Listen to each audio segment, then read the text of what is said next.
정말 찬송과 함께 거기에 진한 감동이 있었고, 마치 처음 예수님을 만났을 때 그 마음, 어쩔 수 없이 흘러내리는 눈물, 머리는 이해가 되지 않지만 가슴 속에서 뜨겁게 올라오는 그런 감동을 느낄 수가 있었습니다.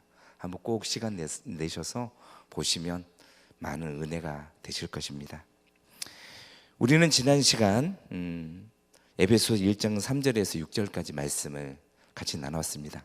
신령한 복, 그 신령한 복은 하나님께서 주시는 삼위일체 복인데, 성부 하나님께서 주신 하나님의 모든 계획에 대해서, 예정하신 뜻에 대해서 같이 보았습니다.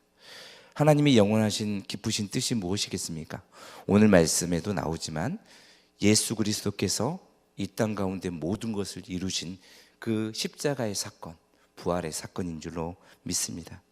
하나님께서는 우리에게 놀라운 계획을 하셨습니다. 그래서 우리에게 예수님을 십자가에 못 박게 하셨고, 우리에게 성령님을 허락하여 주셨죠.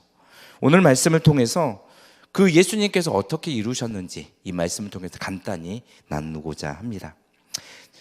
첫 번째로 볼 수 있는 것은 예수님께서 우리의 죄를 사해 주시는 은총을 허락하여 주셨습니다. 7절 말씀 같이 읽겠습니다.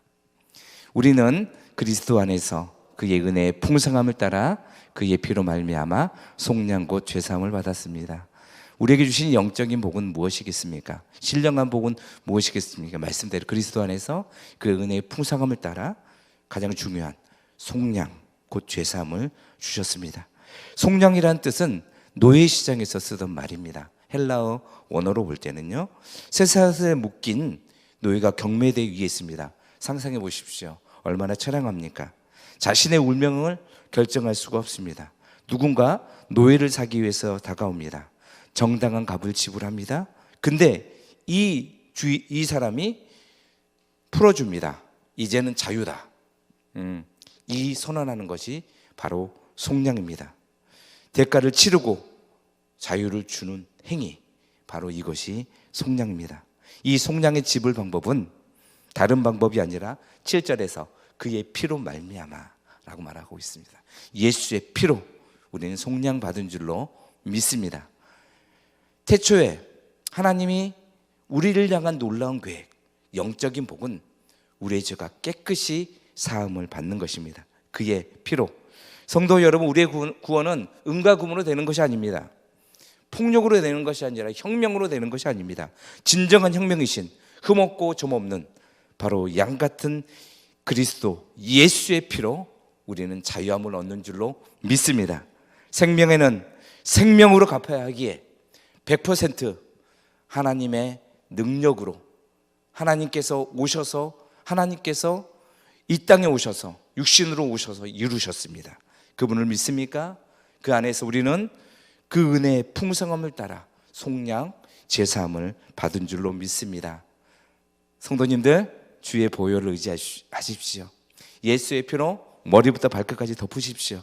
그 은혜의 풍성함을 누리게 될 줄로 믿습니다.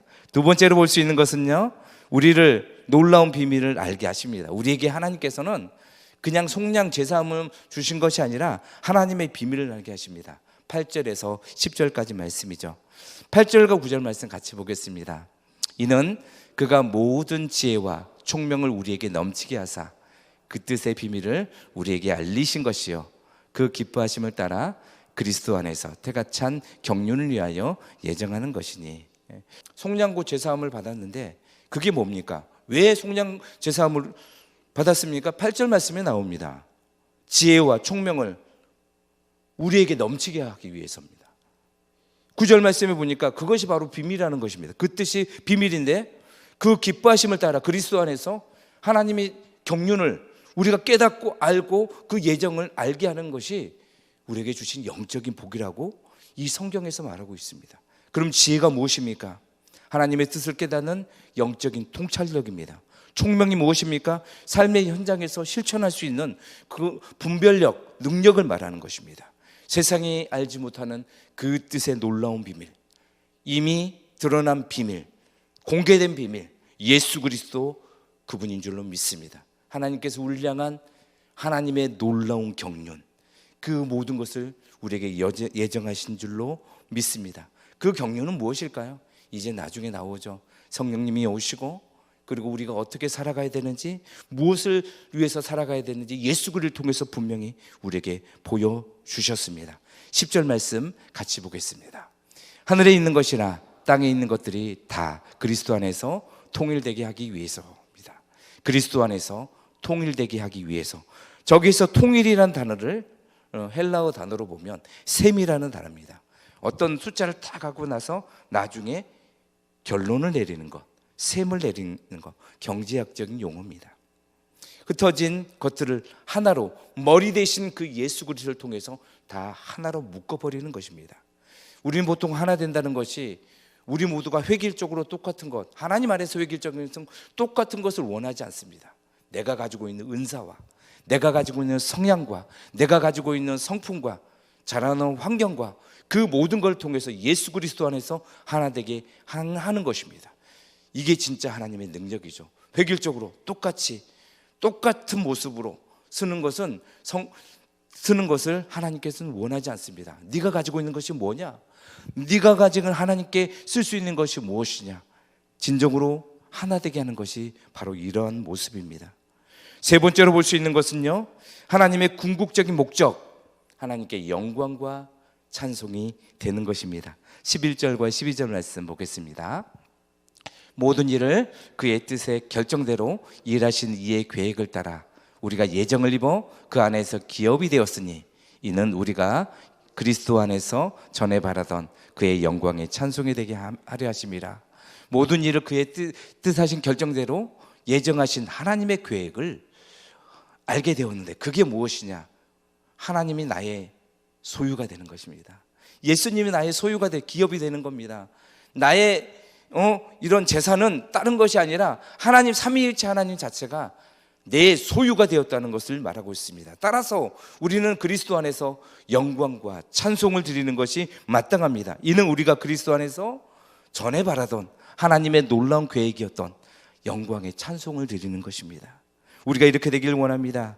이 말씀에서 우리는 두 가지를 볼 수 있습니다. 하나님의 상속자로서 하나님 나라를 유산으로 받는 것입니다. 곧 기업이죠. 기업이란 뜻입니다. 우리 지체가 하나님의 소유, 하나님의 보물이 되었다는 것입니다. 노래가 생각났습니다. 너는 꽃이야, 너는 싹이야. 꼬마애가 부르는 노래죠. 그 노래가 생각났습니다. 하나님은 여러분을 향해서 너는 꽃이야, 너는 싹이야, 너는 작품이야, 너는 하나님의 걸작품이야 라고 말하고 있습니다. 이렇게 하면서 나는 하나님의 걸작품입니다 라고 고백하십시오. 나는 하나님께서 특별하게 구별하였습니다. 제가 처음 예수님 만날 때도 전도사님이 야, 주원이 너는 하나님의 걸작품이야 라고 했어요. 근데 내가 무슨 걸작품이야. 내 모습은 우리 집 보면 어둡고 맨날 싸우고 맨날 힘든데 내가 왜 걸작품이지? 예수님을 만나보니 제가 걸작품이라는 사실을 깨닫게 되었습니다. 여러분이 걸작품입니다. 하나님이 선택하시고 비밀을 알려주시고 영원한 기업을 허락하여 주시고 하나님을 찬양할 수 있는 은혜를 허락하여 주신 줄로 믿습니다. 바이올린이 있습니다. 아주 최고급 바이올린이 있습니다. 그런데 그 바이올린을 다룰 수 없는 사람이 연주하면 그 바이올린은 최고급 수천만 원짜리 바이올린인데 그건 고물과 다름없습니다. 근데 아주 낡은 바이올린이 있습니다. 그리고 싸구려가 있습니다. 근데 명연주자가 그걸 연주할 때 아름다운 소리가 납니다. 정말 대단한 연주야 라고 말하겠죠. 우리는 이 명 바이올린과 같습니다.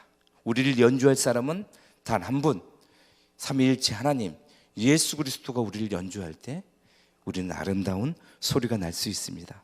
우리는 고백해야 됩니다. 왕이신 예수님이시여 나를 연주해 주시옵소서. 나는 주님께 영광의 찬송을 드리겠습니다.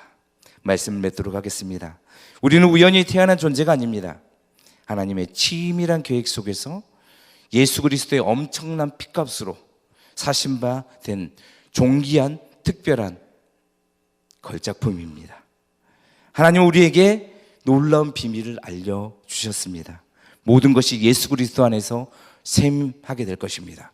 하나 될 것입니다. 통일되게 하실 것입니다. 어두운 세상 가운데서 우리는 영광의 찬송을 부르는 하나님이 우리를 연주하는 명 바이올린인 줄로 믿습니다. 지금 상황이 어떤 모습입니까? 그래도 우리는 하나님이 기업입니다. 우리는 고난 가운데서, 슬픔 가운데서 이렇게 고백해야 됩니다. 죄의 유혹이 찾아올 때 나는 예수님의 피로 산 하나님의 것이야 라고 선포하십시오. 삶이 혼란스러울 때 내 인생의 주인은 예수 그리스도야 라고 신뢰하십시오. 삶의 목적이 흔들릴 때 나는 하나님의 영광의 찬송이다 라고 고백하며 감사를 선택하는 우리 해오른 교회 성도님들이 되시기를 주 예수